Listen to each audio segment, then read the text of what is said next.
Um, Hello.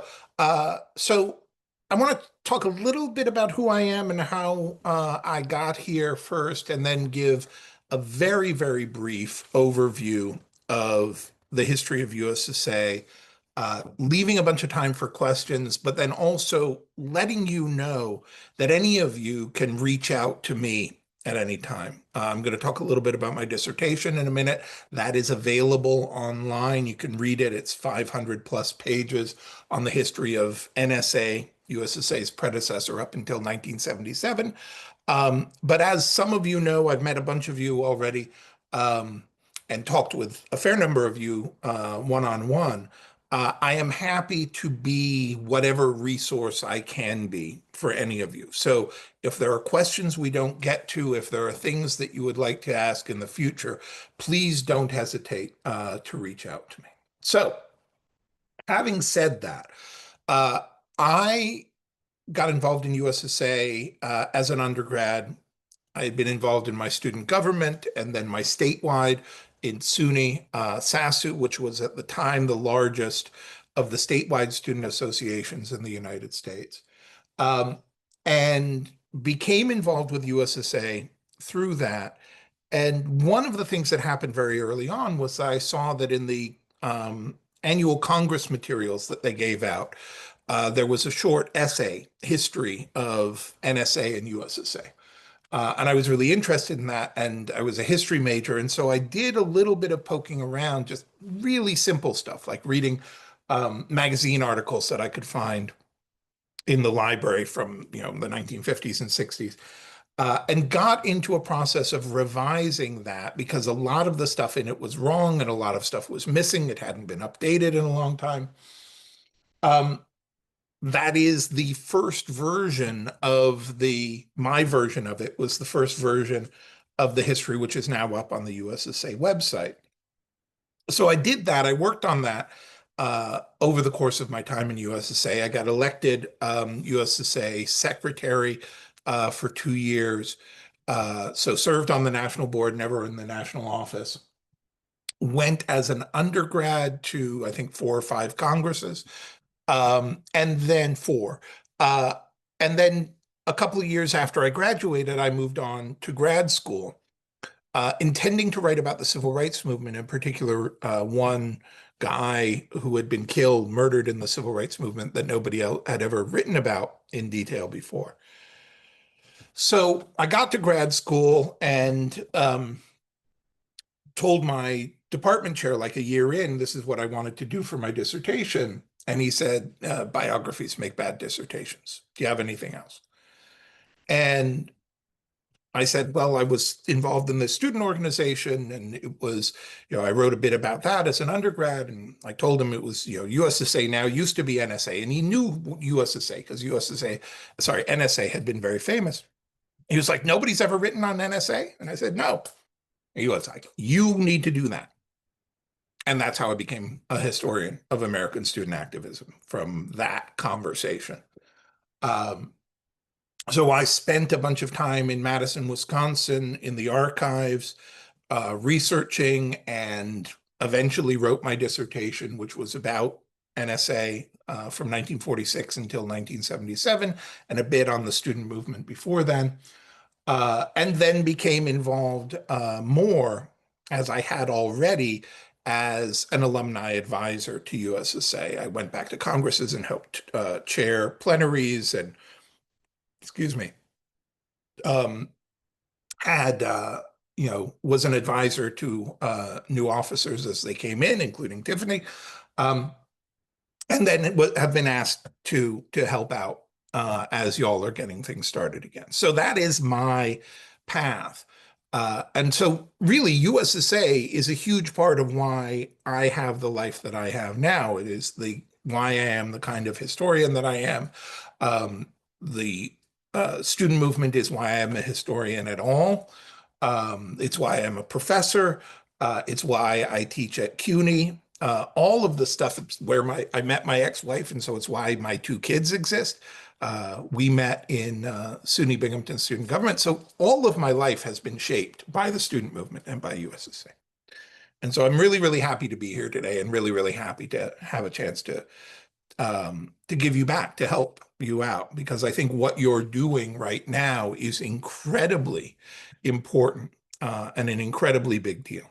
I think we as a country have really felt the lack of a national student organization and of a national student movement in the last decade. And I think we are at a moment where rebuilding that is going to be incredibly important with higher education in the United States under attack, with democracy itself under attack, and with this moment where student organizing is experiencing a rebirth, but also experiencing a huge amount of suppression.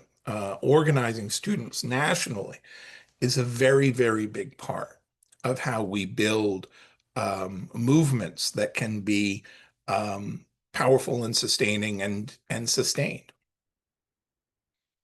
So let's go back to the beginning. Uh, the 1930s saw the first really large-scale left-wing student movement in the United States, centered around an organization that was at first called the National Student League, and then called the American Student Union. It was a coalition of liberal and socialist and communist students. It did a huge amount of organizing work in the 30s, particularly the late 30s, and then it collapsed right around the start of World War II, both the start of the war and also, more importantly, the collapse of what was known as the Popular Front, the coalition between communist and non-communist leftists and liberals, which had been a very, very important part of the New Deal era, collapses when Hitler and Stalin make their agreement, and the Soviet Union creates a position of isolationism. Students in America were incredibly anti-fascist. They were very strongly opposed to Nazism, left-wing students. That it was one of the things that really got the Communist Party its position of power in the student movement and beyond. And so when the communists are suddenly like, nope, we actually don't care about fighting fascism anymore, the entire student movement collapsed, because one of the fundamental organizing principles, anti-fascism, had just been split down the middle. So after the war, there is a big push to create international student organizations. And those international student organizations are being created on the basis of national student unions. Other countries have national student unions that had existed from before the war. Many of them restarted after the defeat of the Nazis. The United States, because of the collapse of ASU, doesn't have one. So a group of students get together to begin the process of creating a new national student union for the United States. They begin their discussions on a steamship coming back from one of the first international student meetings in 1946. December 1946, they hold their first organizing meeting. And then in the summer of 1947, they hold the Constitutional Convention of NSA and formally create NSA. The year after that, we see the first NSA Congress. And initially, the idea had been that this was going to be a collection of student organizations, some student governments, but also religious organizations and political organizations. Youth wings of other national groups were going to be involved. And so in the early days, you have all of these national non-student organizations bringing folks together, hundreds of students. And at these first meetings in 1946 in Chicago and 1947 in Madison, the students who are collected together say, no, we don't want any of these outside organizations to have a formal role. We don't want to be pushed around by non-student organizations. And so once they had decided that, the next big question was, well, if that's not where we get our membership from, that's not where we get our identity from, where do we get our membership? What kind of an organization are we? And the answer to that question was that this was going to be an organization that was based in student government. That because student governments are elected by the students of the campus and responsible to the students of the campus, the idea was that if you create an organization that is based in student governments, then you will have this system of checks and balances where the students who are participating in USSA will have to be responsive to the students on their campus. And crucially, will have to go back to the students of their campuses and get the students on their campuses involved, not only for stuff like making sure that the students are willing to pay dues, but also in terms of building local campus chapters of the organization, so that the organization is not just operating in Washington, D.C., is not just operating on a national level, but is operating on a campus level as well. I was just talking to somebody about this less than a week ago. Somebody was talking about student course evaluations, right? The little things that you fill out to tell you whether tell the administration whether you like your professors or not. And somebody was like, this is, these things are not really good for measuring quality of teaching. And it's true. They have real strong biases against women, against younger faculty, against faculty of color. But what I've said was they weren't actually originally intended to measure faculty performance. They weren't intended as measures of teaching quality. They were intended as a tool for students to decide which faculty they wanted to take classes with. Is this going to be an easy class or a hard one? Is the professor going to be engaging or not? Do they mostly give exams or papers? Is the professor a weirdo in some way? Students created these things. It was basically the rate my professor, professors of the 1940s. Students created them on campuses, and the National Student Association created a national guide for how to do it, which was a very, very, very big part of why they became a national phenomenon. The NSA gave students around the country tools to transform their campuses. And one of the results of that is a huge growth in the power of student governments. Student governments began getting more power, more responsibility, and you begin to see, starting in 1960 in Wisconsin, the growth of state student associations, which are beginning to get more power and more responsibility. A very big turning point early on in the history of NSA is the rise of the civil rights movement. After Brown versus Board of Ed, there is obviously a push to desegregate campuses. And NSA is really interested in this question of desegregation. They are really interested in bringing students together, primarily from the segregated South, who have never had an opportunity to have conversations with each other before. Students who are at segregated institutions and at desegregating institutions.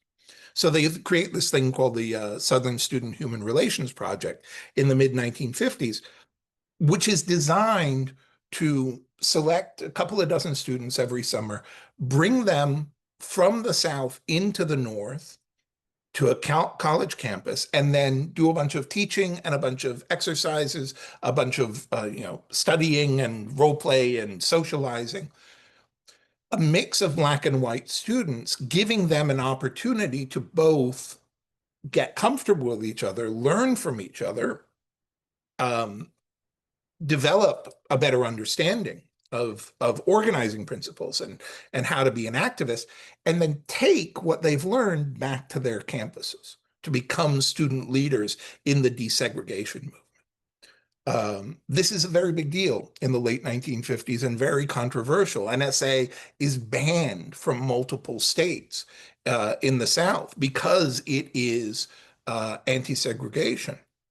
And in fact, when SNCC, the Student Nonviolent Coordinating Committee, is created in the late winter of 1960, February 1960, and SNCC formally being created in April, It's the National Student Association that gives a huge amount of help to them in getting off the ground. Connie Curry, who is a white woman who is a civil rights organizer, the head of the Southern Project, is in North Carolina at the time that the first lunch counter sit-ins happens. She is providing support and assistance to the students who in the movement, helps to create the networks and infrastructure that provide SNCC with early funding and early opportunities to connect with each other. And in fact, is one of three non-students who is put on the first board of directors of SNCC, the Student Nonviolent Coordinating Committee, which was the primary youth civil rights organization of the 1960s. By the way, for those of you who are history dorks, it was Connie Curry, it was Ella Baker, one of the most important leaders in the civil rights movement, and it was Harry Belafonte, the singer and actor and organizer. Those were the three, the only three non-student members of the original SNCC board of directors. So as the 60s come on and you get SNCC and SDS, NSA is becoming more radical. NSA is also becoming a place where activists know that they can reach large numbers of students. So students in SDS, Students for a Democratic Society, go to NSA congresses to recruit people, to reach out to people. NSA is never as radical as SNCC or as SDS because it has the student government base, but because it has the student government base, it is huge. It has hundreds and hundreds of campuses, 700, 800 students at some of their conferences. And so students who are maybe in more conservative parts of the country can go to NSA and meet students who are more liberal, more progressive, more radical, and be radicalized themselves. This happens over and over and over. As we move on to the late 1960s, student movement becomes more radical. NSA becomes more radical. There is a whole other part of this story, which I will not go into right now, which is that between 1950 and 1967, NSA, particularly its international wing, was secretly infiltrated and funded by the CIA, eventually being kicked out in 1967. Incredibly huge scandal, incredibly big story. Then if you ever meet me one-on-one, I would be happy to talk to your ear off about that whole scandal and conspiracy. But as you move on, after the CIA era, after all of this other stuff, as the student movement is becoming more radical, NSA becomes more radical. And crucially, after the end of the 60s, with the rise of the post-60s student activist generation, a couple of really big changes happen. One is that you start to get, you get the 26th Amendment. You get the reduction of the voting age from 21 to 18. Throughout the 60s, undergraduates, basically none of them can vote because the voting age is 21. And so students cannot get directly involved in organizing in the electoral system. They can't do lobbying. They can't be doing voter drives, that kind of stuff. When you get the 26th Amendment in 1972, then you get the birth of student lobbying organizations and students being able to directly organize within the electoral system. You also get student control over student activity fees and the ability to fund referenda on campuses through court victories at the end of the 60s. And so NSA is able to run referenda on membership and have students choose to voluntarily pay in a certain amount of money per student per semester to help to run the organization. And between both of these changes, you also get the rise of a big new statewide student association movement. Like I said, you've got a few starting with Wisconsin in 1960, but in the early 1970s, you get this explosion of the state student association movement, primarily in public colleges and universities, because they are the ones where lobbying is going to have the biggest effect, right? You can actually lobby and get a law passed giving you participation in governance, giving you participation in hiring decisions, even.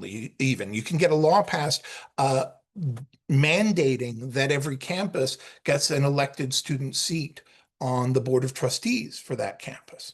That's the kind of work that you can do in a public university going over the administration's head, which you can't really do at a private university.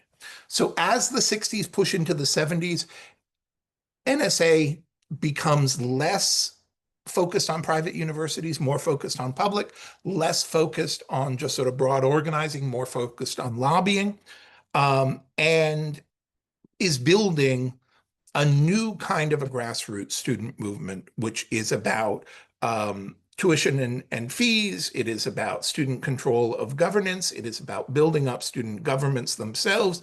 And it's about continuing to build the state student association movement, as well as all of the other political stuff that they're doing. So the 70s and 80s are this incredible moment of really important student organizing, which is largely forgotten.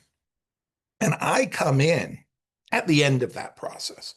I come in, I could get to Binghamton, my undergraduate college in 1987, get involved in student government about a year later.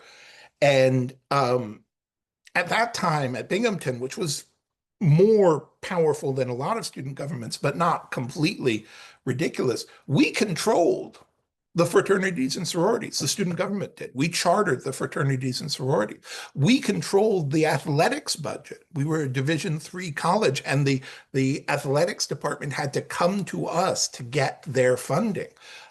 We ran the student bus system in the community that was on and off campus. We had autonomy over student fees. We had autonomy over our involvement in state and national student organizing. We were doing incredible work to keep tuition down and provide support to students in all of those ways. To be a member of a student government in the late 80s, early 90s was to really be a partner in running the university, and not always a friendly partner, right? Sometimes a hostile partner to the administration and the faculty. We had a tremendous amount of power.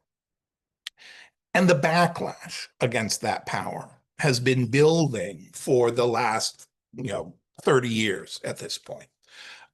We see that in the 90s and beyond, there was an incredibly big push to reduce student power, to crush these statewide student organizations, to remove student power from student governments. And the result of all of that, gradually over time, is to weaken USSA until it gets to the point where 8 years ago, it's forced to go into dormancy. But during that period, there are a string of really important victories, primarily in the 80s and 90s, but continuing on after. Many of you have heard already about GROW, the grassroots organizing weekends, where you take a group of students and you give them intensive training in how to organize and win on their campus and in their community. To go beyond just protesting, to go beyond just having rallies, to actually figuring out how you can use power to transform the relations of power and the institutions that you're interacting with. What are the skills that you need to actually do that?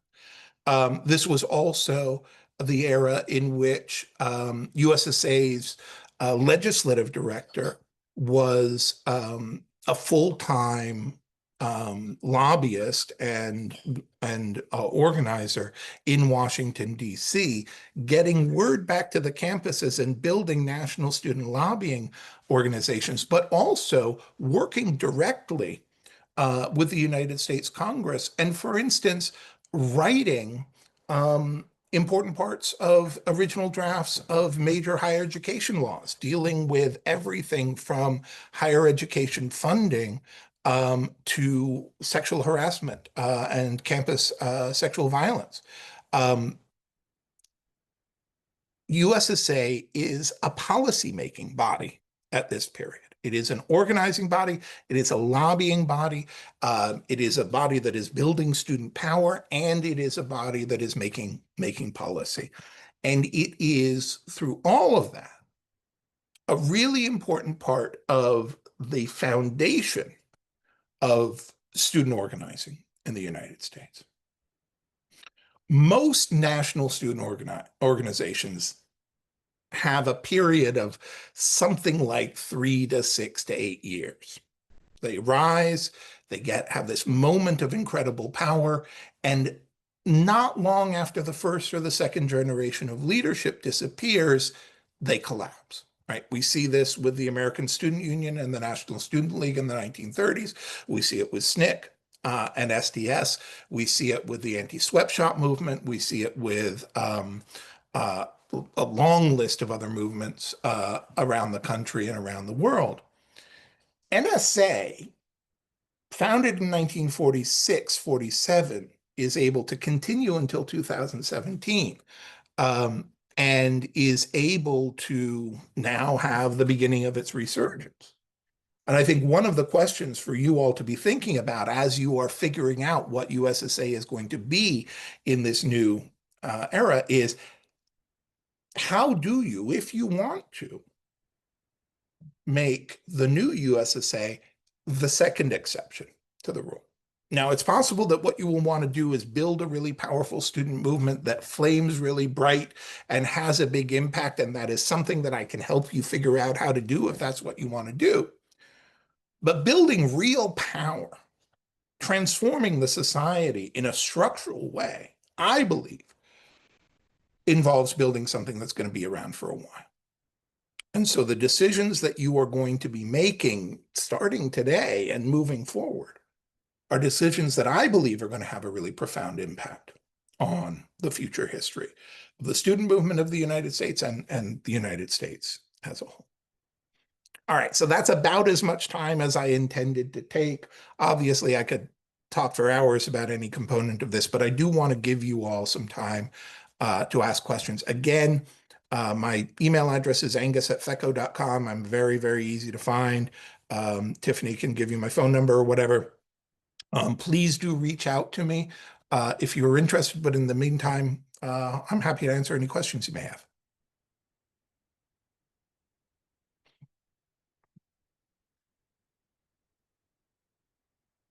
Can you hear me now? Testing, testing, 1, 2, 3. I can hear you. Yay! Okay, fantastic. Lotus is going. You remember Lotus? Lotus is going to walk around with the microphone for folks who have questions. Please say your name, your campus. Hi, Angus. Hiya. Okay, I'm walking around. Wait, who has a question? Put your hands up.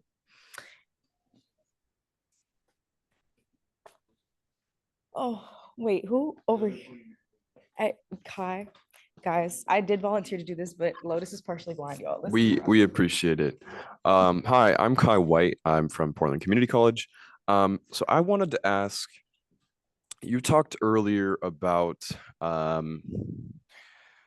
when these national associations gained the power to begin lobbying, if I'm understanding correctly, they began to primarily focus on that and not necessarily working with the administration. Is that a fair assessment? I think they work with the administration where they can, but I think that one of the things that happens is if you are working with the administration without building up some power on the campus, it's always going to be an unequal relationship, right? And so what they are attempting to do is create a situation where they have enough strength where when they are working with the administration, they can work with them as partners rather than as a sort of a, hierarchical relationship. So then, kind of like a broad question, should we be focusing on leveraging our national power to make our local chapters stronger within their own schools? Is that like one of our primary goals? Do you guys think that we should be looking at? I think that that's always going to be one of the things that you're doing. I think if you're doing everything else right, that is going to happen naturally to a certain extent, right? If you have campuses that have really strong student governments and folks are coming into USSA, the folks that don't have as strong student governments are going to be looking at the folks who do and going, wow, how do I get that? Right. And so one of the things you're going to be doing is training them how to organize on their campuses to build student power. The tools of organizing and the strategies of organizing are not wildly different, right? Depending on what you're organizing for and what you're organizing around. You know, the simplest way that I know how to put it is that if you are trying to do something as an organizer, anything as an organizer, there are only two ways to do it. One is that you have to take power to be able to do it directly.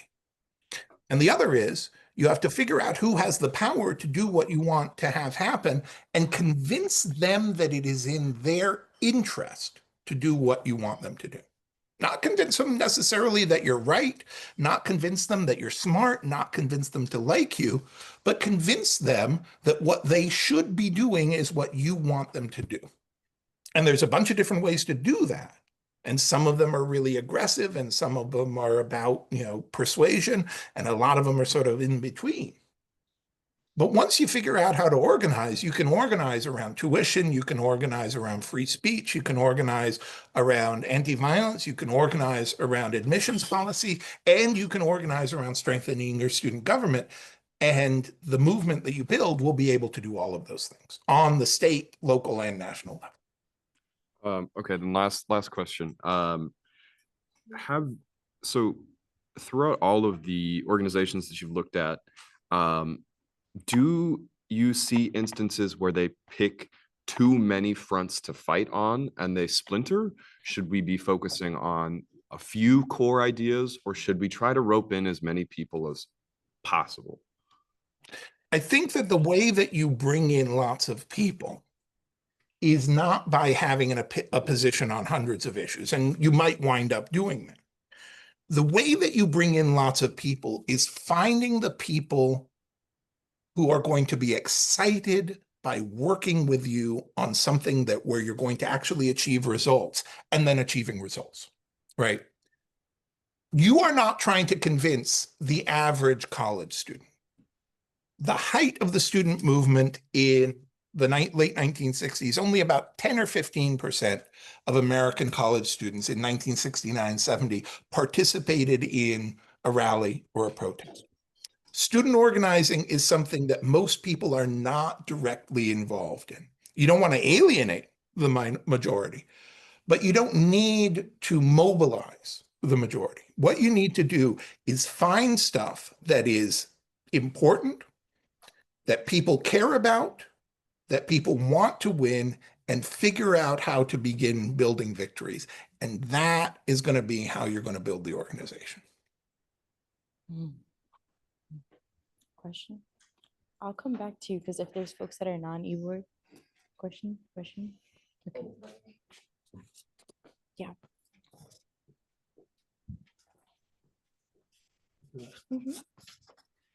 Ryan Wickland, University of Washington. To your estimation, what period of history, as you've discussed, do you think we're most similar to now, and do you think that we can apply some of the knowledge thereof? That's a really great question. I mean, I think that honestly, I think that we are in a moment of incredible peril for our democracy in the United States right now, right? The democratic system that we have had for a long time is under really powerful threat in a way that I don't think has any real analog during my lifetime. Certainly, I think we have to look back to like the collapse of Reconstruction in the 1870s to see a similar period of democratic collapse in the United States. So I think that's a hard question for me to answer. I spend a lot of time thinking about democratic resistance against fascism in Europe these days and how that worked in the 1930s and the 40s. Frankly, I think a lot about the White Rose in Germany, the student movement in Nazi Germany. However, we do still have democratic structures. We do still have democratically elected officials, and we do still have media and social media and all of this stuff. So I think we are at a moment of incredible potential for organizing, and incredible hunger for organizing. I think that's one of the things that's really distinctive about this moment. I have, in the last few weeks, started a TikTok for the first time in my life. And I just posted it like a week ago about the fact that we are in this moment of crisis, and so many elites are behaving as if we are not in a crisis. And everybody I know is really eager to be a part of a movement to save this country and to build something really powerful. So I think there is a huge amount of hunger there. And one of your big challenges is to seize the moment, and to provide people with some of the stuff that they're hungering for. I think that's where I would be thinking in terms of historical comparisons. Angus, you have to send us your TikTok username. It's WhatsApp J. group. Angus Johnston, all one Will do. word, J. Angus Johnston. There's only 3 up there so far, but I'm going to be putting up another one soon. Wait, do I have to click a button? No, or is it you just- just start. Hey, Angus, it's Mia from FAMU. Hey, Mia. Hey. So my question for you is, with the knowledge that you do possess and the wisdom from everything that you've studied and your dissertation, which is amazing, Thank you.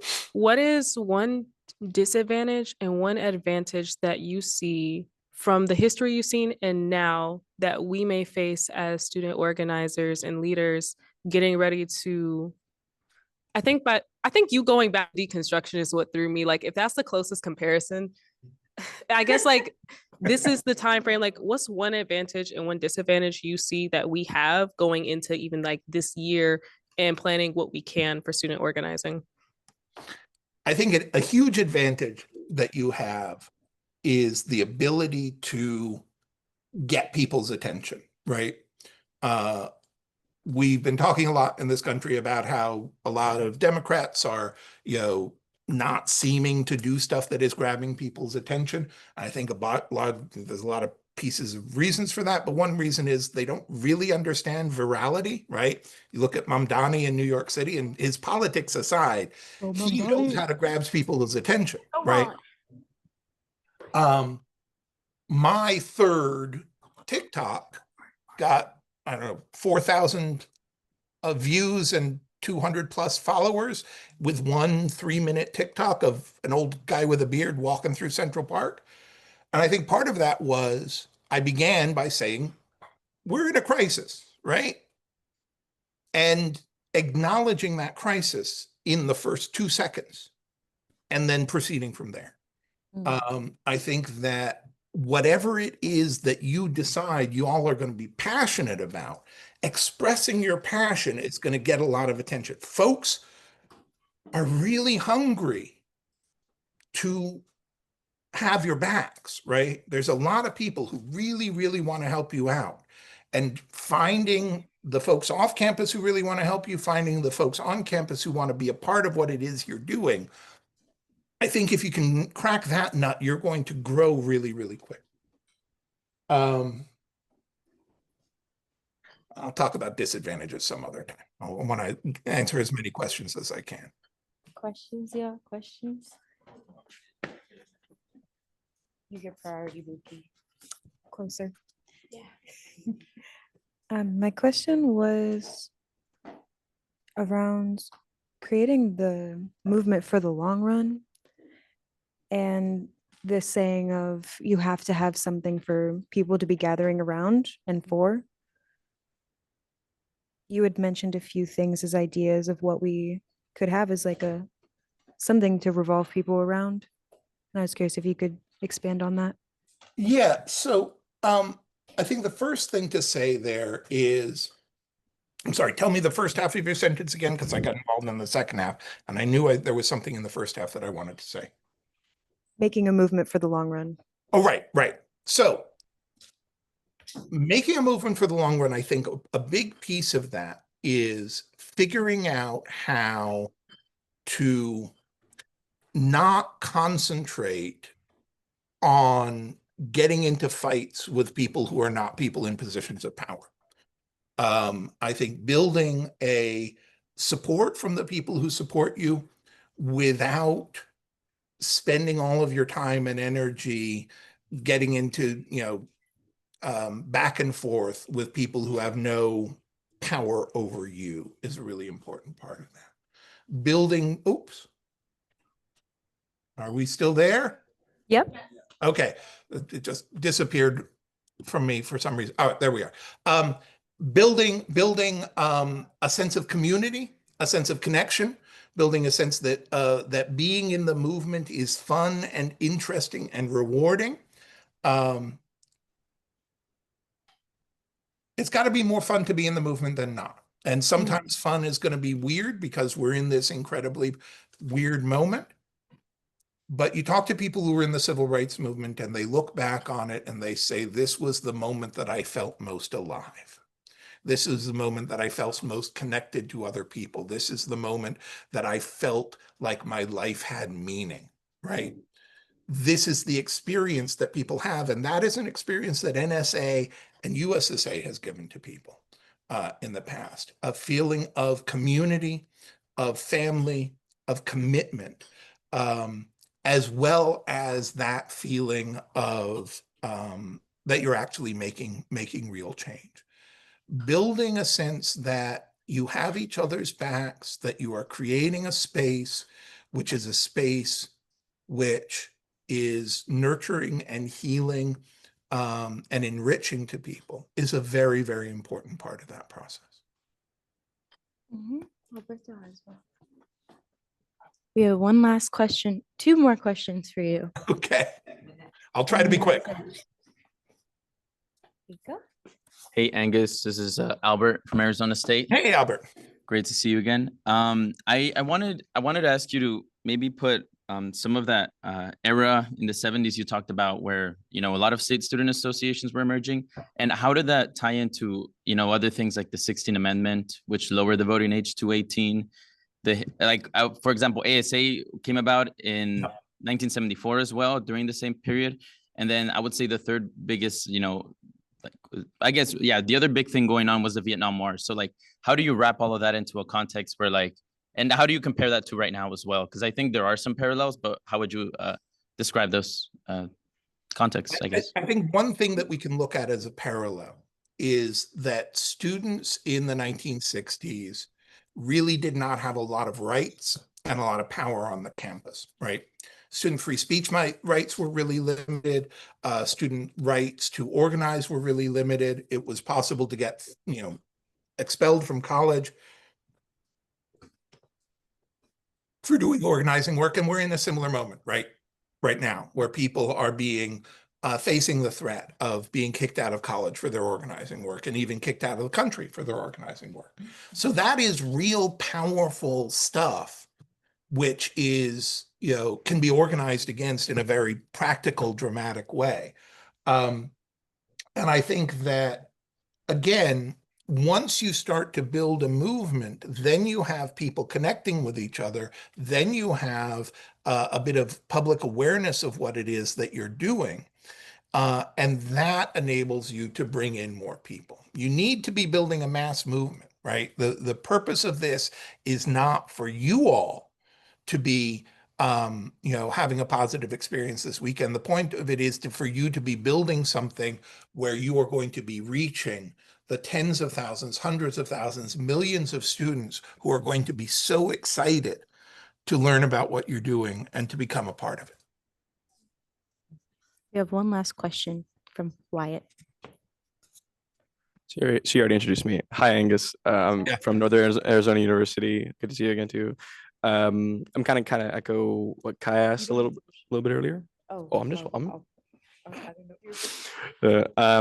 But what can we do to avoid splintering, or I guess it's kind of seen as leftist infighting, but not necessarily leftist, but I guess amongst student groups, right? How do we avoid splintering amongst the things that we want to push and, of infighting? And then on top of that, how do we emphasize the unity that we're going to need to maintain between all citizens. I'm kind of reading off my questions. I shouldn't even, I should just ask, like, this isn't just a student movement because students aren't just students alone. They're workers, they're teachers, they're everything, right? They're parents. So how do we emphasize that it's not just about us, it's about every American citizen, and then beyond, right? Yeah. So I think one piece of the answer to that is that I think a lot of people on the sort of liberal to left end of the political spectrum have for a long time had a very hard time figuring out a relationship to power. That there's a lot of critique, there is a lot of this sucks, there's a lot of, you're doing it wrong kind of stuff. And I've never been interested in that kind of organizing. I am interested in an organizing that is grounded in the idea that you are building something. And if I don't like what you're doing, you can just do it, right? And you can go off and do your thing and I'll do my thing. I don't need to give you crap about what you're doing. It doesn't harm me if you're trying to organize in a different way. And frankly, we're going to need lots of different kinds of organizing to get through this moment. It's not just going to be one kind of a thing. I believe that there is a majority of the American people, and I believe that the polls show this very clearly. I believe that there is a majority of the American people who want us to continue to be a democracy, who want us to continue to be a society that, well, not continue, right? Who want us to develop a set of values as a society, who want us to overcome not just the crises of the present, but the crises of the past that we've never fully addressed. Behave as if what you are trying to do is build something, not to tear something down. Behave as if what you are trying to do is to build a big, broad coalition. And that is hard. I'm happy to talk to you about specifics of it. I've spent a lot of time thinking about the questions of how people splinter and how they wind up getting into these difficulties. But I think the more that you have a sense that you are building something with a concrete goal, the easier it is to keep your eyes on that goal and to say, look, if you are working with me on this big picture thing, it's not that I'm going to ignore the differences between us. It's that we will find a way to work them out in a way that is generative, that is respectful and supportive. I think that that has to always be the goal. Thank you. Thank you so much, Angus. Let's give him a round of applause, guys.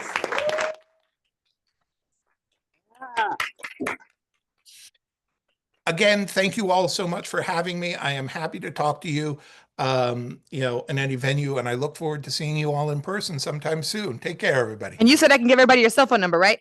Yes, you can. You sure about that? I Okay. respond much better to texts than I do He to does. phone calls, but yes. That's true. Thank you, Angus. Love you. Thank you. Bye-bye. Thank you so much. Bye.